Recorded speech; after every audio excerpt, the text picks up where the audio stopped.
लेकिन जियोगे कब? दो कलों के बीच उलझे तुम जियोगे कब? ये दो कल ही चक्की के दो पार्ट हैं जो तुम्हें पीस रहे हैं, इनके बाहर आ जाओ। ध्यान या साक्षी भाव इनके बाहर आने की विधि है। ध्यान का केवल इतना ही अर्थ है, जो है उससे इंच भर यहां वहां न जाऊंगा। मन भागेगा आदतों के अनुसार, वापस ले आऊंगा, फिर ले आऊंगा। ध्यान की जितनी विधियां हैं, अनंत विधियां हैं ध्यान की, लेकिन सबका मूल सार, सबका राज एक है। किस तरह चैतन्य को वर्तमान में ले आया जाए। जैसे विपस्सना है, बुद्ध की परम विधि।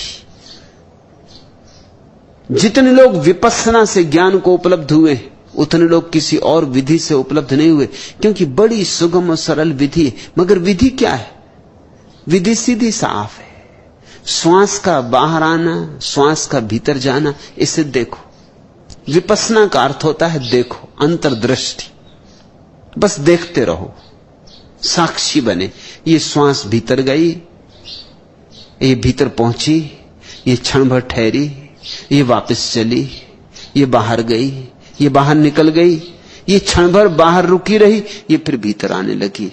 बस ये जो श्वास का वर्तुलाकार परिभ्रमण चल रहा है, ये जो श्वास की माला चल रही, इसको देखते रहो, कुछ मत करो। क्या होगा इसका परिणाम?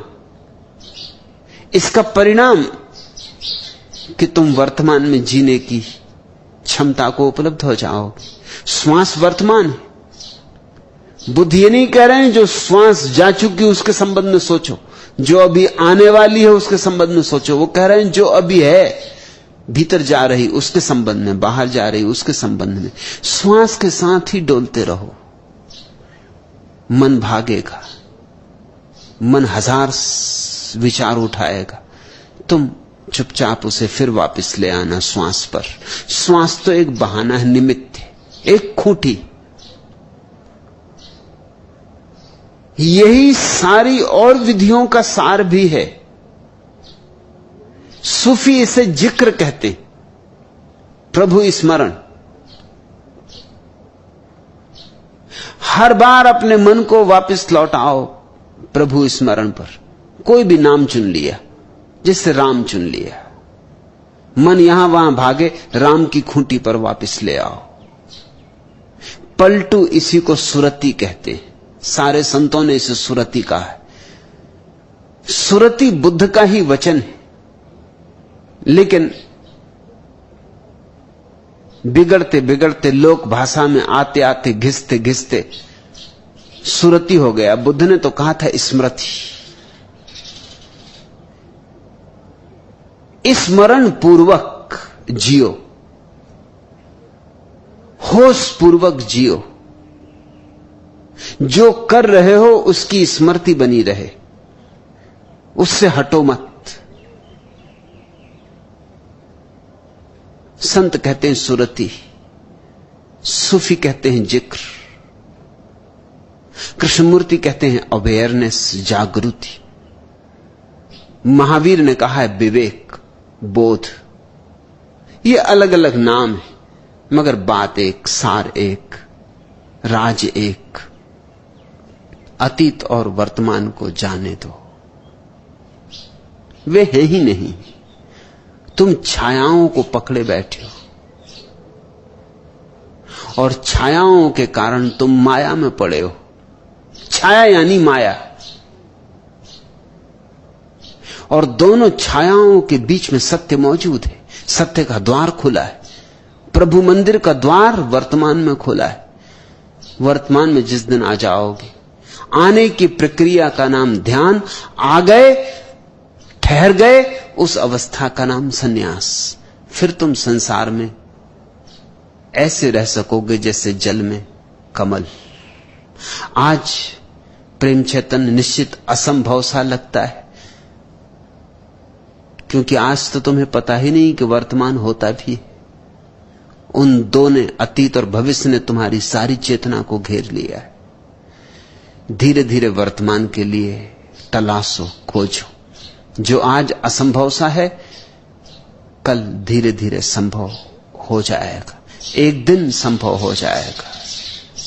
हो तो आज ही सकता है संभव, अगर त्वरा हो, तीव्रता हो, समग्रता हो, आकांक्षा, अभिप्सा गहन हो तो सकता है अभी और यहीं। मुझे सुनते सुनते हो जाए, बहुतों को हुआ है, हो रहा है।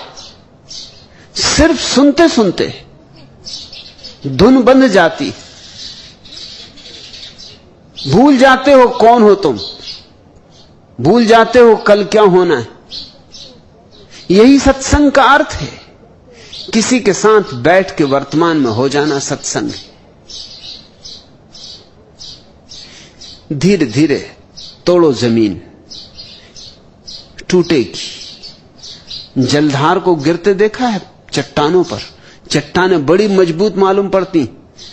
पहले सोचोगे तो लगेगा असंभव है कि जलधार कभी चट्टानों को तोड़ पाएगी, लेकिन रसरी आवत जात है, सिल पर पड़त निशान। रस्सी आते जाते आते जाते आते जाते कठोर चट्टान पर भी निशान छोड़ देती। जलधार गिरते गिरते गिरते गिरते चट्टानों को तोड़ देती, चट्टानों को रेत कर देती। ऐसी ही प्रक्रिया है। ध्यान कोमल प्रक्रिया है। जैसे कोई फूल, और तुम्हारे मन की आदतें जड़ चट्टानों की तरह हैं, बहुत बजनी, बहुत भारी, बहुत कठोर। पर घबराओ मत, वे मृत हैं। और तुम्हारा फूल जैसा ध्यान जीवंत है, और जीवंत में असली बल है, चाहे कितना ही कोमल क्यों ना हो। जीवित फूल मुर्दा चट्टानों को तोड़ देगा। तुमने कभी देखा है चट्टानों में से बीज फूट के वृक्ष बन जाते, चट्टान दरक जाती। जीवित था बीज, चट्टान को तोड़ गया, वृक्ष फूट आया। चट्टानों से वृक्षों को निकलते देखकर तुम्हें हैरानी नहीं होती कभी? अद्भुत शक्ति होगी जीवन की। छोटा सा बीज कितनी ऊर्जा लिए था। न केवल खुद टूटा, न केवल अंकुरित हुआ, चट्टान को तोड़ गया है। ऐसे ही आज जो बीज की तरह है ध्यान, कल वृक्ष बनेगा। उसमें फूल भी आएंगे और फल भी आएंगे, महक सुगंध भी उठेगी।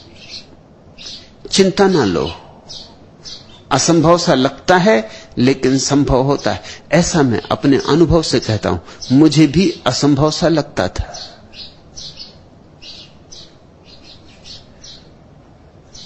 वर्षों असंभव सा ही लगता रहा, लेकिन मैं अधीर ना हुआ। कहते पलटू काहे होत अधीर। जितना असंभव सा लगा उतना ही मैंने त्वरा से अपनी ऊर्जा लगा दी, उतनी ही मैंने चुनौती स्वीकार की। बस चुनौती को स्वीकार करने की बात है। फिर ध्यान एक अद्भुत अभियान है। चांद तारों पर पहुंचना आसान है, ध्यान या समाधि में पहुंचना निश्चित कठिन है। मगर चांद तारों पर पहुंच के भी क्या करोगे? आर्मस्ट्रांग जब पहली दफा चांद पर चला तो उसने क्या किया? सोच रहा था पृथ्वी की कि कब घर पहुंचे, पत्नी बच्चों की, मित्रों की। सोच रहा होगा कि कौन सी फिल्म लगी मेरे गांव की टाकीज में। सोच रहा होगा कि आज पत्नी ने क्या भोजन बनाया है। था चांद पर, मगर सोच क्या रहा होगा? सोच रहा होगा कि बस अब एक आध दिन की बात और है कि वापस लौटने की घड़ी आई जाती, घर पहुंचूंगा। चांद पर भी तुम तो तुम ही रहोगे, तुम कैसे बदल जाओगे?